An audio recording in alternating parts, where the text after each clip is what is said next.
Just to make clear to people, is we weren't trying to fool anyone. This wasn't a bait and switch type of deal. We were very upfront when we used the recordings. But even when we were doing the recordings, they were going out live. So people were watching live. They were part of the chat roll live. Our entire team was in the chat answering questions. It was all above board. We weren't trying to fool anyone. People kept on forgetting because it was so immersive. Even our team kept on forgetting. We had a few very, very interesting or fun interactions with our team because our whole team's communicating in Slack in the background. And they're like, at one point, they're like coaching me on the timing when the timing was already set because I was a recording. Yeah, there was questions like, wait, is Jeff on right now or no? Or it's like, oh, actually, this is a recording part. And what I noticed in the chat was there was just as many aha moments as people are there getting the value as there was if it was Jeff teaching live. Like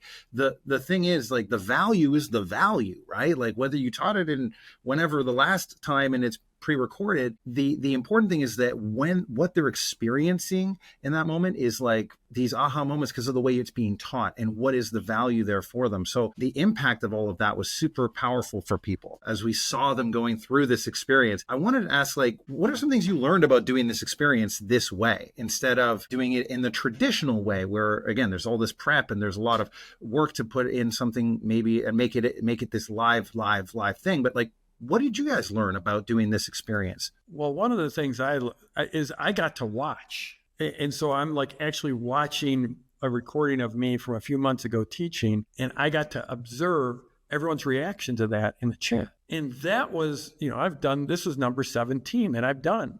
And of course, they've evolved and changed. They're always changing, but still, I learned so much just watching people's reactions, the things that really landed and the things that's like, there's a few areas I need to tighten that up. I took too much time. That was the number one thing is, I think a lot of, let's just call it a performance because, I was on stage and most performers, I think, tend to be pretty self-critical or hypercritical. And so I was watching myself. I'm like, okay, yeah, don't do that. Don't do that. Don't do that. Every now and then, oh yeah, that was really good. That really landed. But it was super cool. And it will definitely impact me going forward. Just being able to understand, because normally, even when I'm on stage, even in person, you're getting so much feedback from the audience, but to be able to completely step outside yourself, which is what this allowed, was pretty amazing. It must have been surreal for you to be able to just watch, because was this like the first PLF Live you've really watched? Because it was.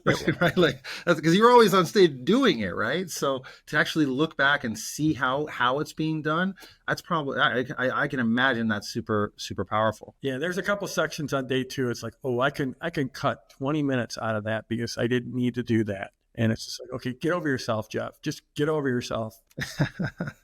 What about for you, Dan? What are some things that you learned about through this experience going through it this way? I know you were doing a lot of live elements to it. I want to give that context before you speak, is that there were some live elements because you were almost our liaison to the recording parts of it. And whenever we went to them, you would introduce them or you would bring people back in. You were like the main host for this whole thing, which was kind of cool. So what was your experience like? I think one of the biggest ones that I had is, I think transparency is super important when you're doing an event like this. And I think people might worry about doing an event like this because it might be a worry of like, oh, are people going to get upset or are people going to be annoyed or feel tricked or something? And it's like, well, maybe, but not if you're straight up with them. And so I think that was one of the most powerful things that we did, is that we leaned into what it was and we didn't try to make it into something that it wasn't. The fact that we came on and like some of the very first stuff that Jeff said at the beginning of each day is he explained the format.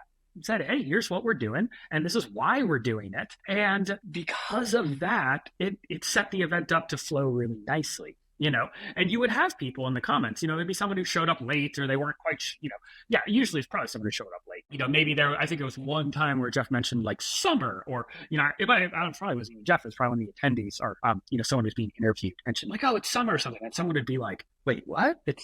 Is this a recording?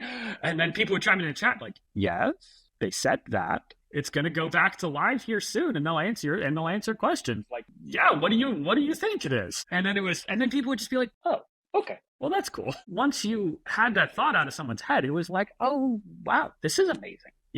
I had so many good comments from people coming in where it's just like, yeah, it doesn't make a difference. So, I think the important thing here, the important lesson for me and for us is like we were trying a new format. And we were trying a new format because we're exploring the possibilities, right? And we're exploring what would it be like to deliver an event like this more often. You know, we see how powerful this event is and how much it can mean to people. So if we think about this and it's like, okay, well, if we did PLF Live multiple times a year, and the first thought is like, holy crap, we can't do that. That's like, that would be insane. That would take up so much resources. And so we had the thought of like, well, what could it be? You know, how could we deliver something? And could we try this? And we thought, hey, let's give it a try. I think the key, honestly, to pulling it off was that transparency and just being really clear with people like, here's what we're doing. And we're doing it because we really firmly believe that it's still going to be a great experience for you. And it was.